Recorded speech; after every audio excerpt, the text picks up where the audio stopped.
Hollywood's youngest studio, DreamWorks SKG, is about to release its animated epic, The Prince of Egypt. For the new studio, this retelling of the story of Moses is a major gamble. Since 1937, Walt Disney has maintained a virtual monopoly in animated feature films.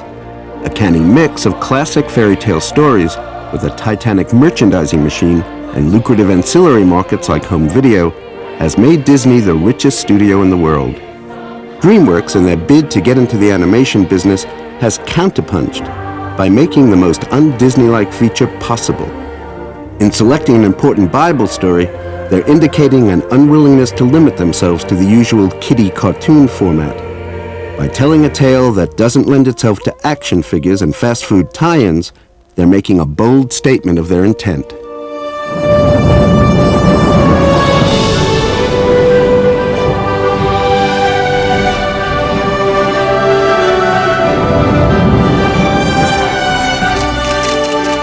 On October 12, 1994, three friends who happened to be among the most successful players in the entertainment industry announced they would found a major studio, the first to set up shop in Hollywood since 1924. Together with Jeffrey and David, I want to create a place driven by ideas and the people who have them. Steven Spielberg is the most successful filmmaker of all time. David Geffen, a music maverick who also has an impressive film track record.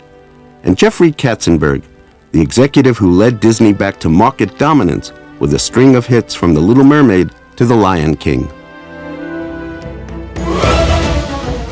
DreamWorks SKG will have active divisions for live-action movies, television, music, and computer interactive media. Especially close to the hearts of Katzenberg and Spielberg is the animation division. You know, Jeffrey and I have been horrendously competitive with each other about the issue of animation for many, many years. Jeffrey, the clear winner every year in a row. And yet my desire has, and my appetite for animation has not diminished, and I love it all the more.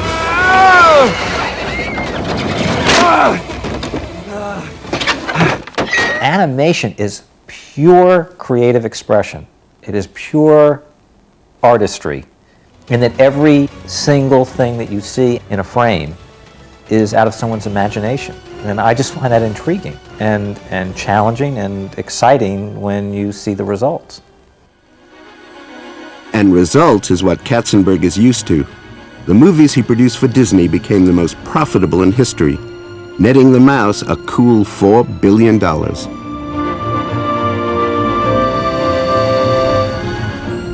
Of course, DreamWorks aren't alone in stalking this great cash cow.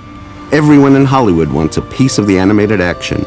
Warner's, Fox, and Paramount are all getting into the business in a big way. I certainly think, the studios looked at the success of Lion King, and saw it as an opportunity. It was a market that they were not in. I mean, there are enormous ancillary markets that an animated film can offer in terms of video sales, in terms of consumer products, in terms of music. An animated film will take years to bring from the screen. There is the time to get them right and do it properly. At DreamWorks Animation, Jeffrey Katzenberg wanted to innovate. You say animation and automatically it means fairy tale for children. But to me, I believe that animation is not unlike film. My partner, Steven Spielberg, makes Jurassic Park, and 6 months later makes Schindler's List. What I explained to Steven and David is that I thought and hoped that animation can have that same diversity. I didn't want us to tell fairy tales. I wanted us to try and pick a interesting, dramatic, epic, something that couldn't be done in live action, embracing all the technique of animation. Steven sort of thought about it for a couple of seconds, and he sort of leaned forward and he said, well, why don't we do the 10 Commandments? Just like that. And, after my jaw hit my lap, I picked it back up. I said, well, what a fabulous idea. I mean, talk about a movie that is as far from a fairy tale as you could possibly imagine. The biblical epic, a cinema staple for decades, has fallen out of favor in recent years. In the 90s, it takes courage to tackle a story that not only offers literally miraculous special effects, but which has become the bedrock for three major world religions. It's spectacular. It's just an amazing, amazing story that deserves to be told and hadn't been told in over 50 years.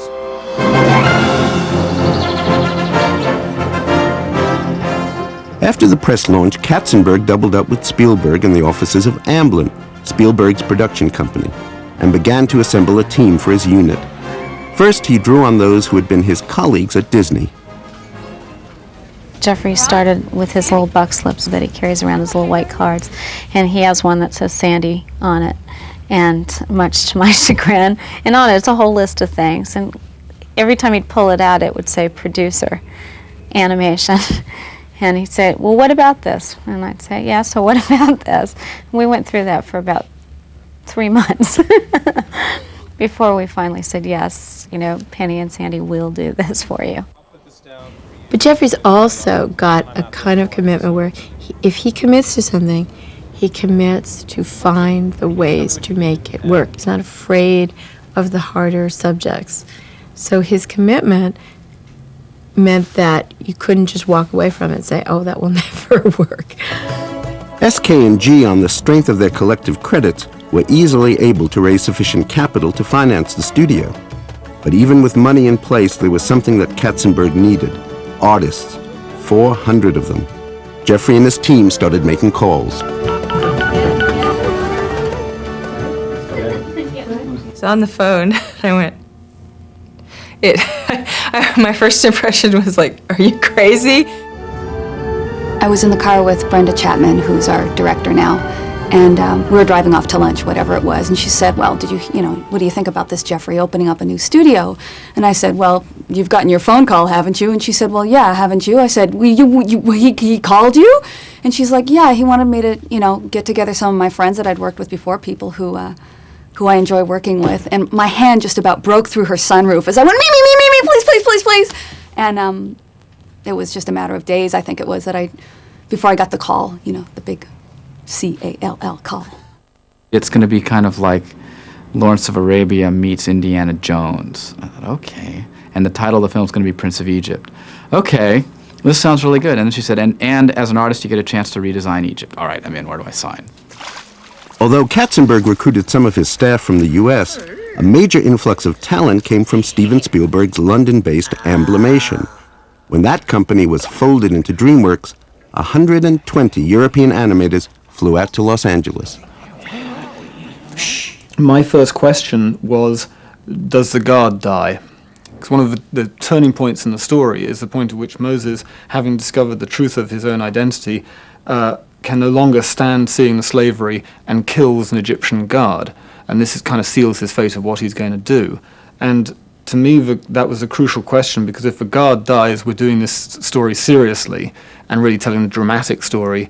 If the guard doesn't die, we're sort of soft-pedaling it and doing the sort of kiddie animation version of the film, and I didn't want to do that.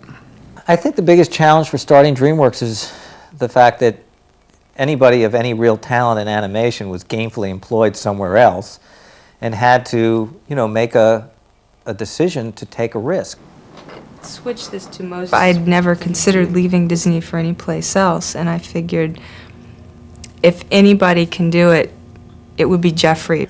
He didn't sit down and animate, he didn't sit down and storyboard, but he's the one who did push it forward and make it, from an executive point of view, the success that it became, I believe, at Disney. And I figured if he could do that there, he certainly could do it for himself, because he knows what it takes and the commitment it takes to make one of these things.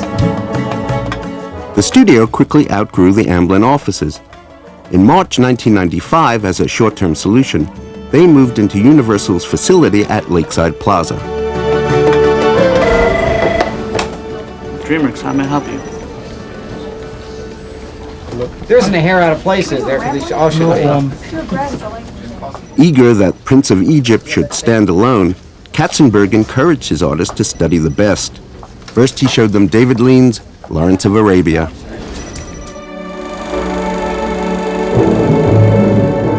There it is. I mean, that's like the desert that Moses is crossing. That's tremendous scale in that. That's the kind of scale that we're trying to get in our film.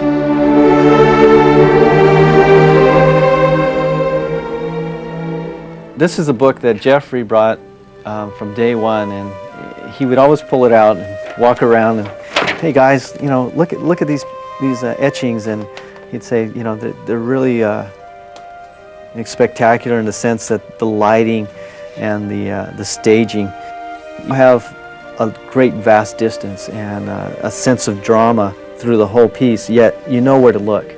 John Singer Sargent was a really big inspiration in terms of the brushwork. There was a while at the very, very early parts of the film where we were talking about possibly even having the characters look like this because they're also loose and brushy and a lot of big noticeable paint strokes. Good idea. Maybe someday they'll do it. I think that they were hoping that there would be some sort of magic computer button that would actually get it to look like painting, but I think what ended up happening is it either looked like it just chattered as it moved, or it looked like they were tattooed with paint strokes, which looked kind of not so good. I came across a British Orientalist, David Roberts, and I always remember his drawings, that this was the biggest inspiration as far as how to deal with the complexity of the Egyptian world. Jeffrey just said, you know, go for it, make it big. I said, okay, let's go for it. And every time we approached something, we were always pushing. You know, we were imagining it was almost as if it were a live action. You know, we're going to have this enormous set that is going to, you know, floor everybody. In the next months, the artists developed the story, the characters, and the look of the Prince of Egypt.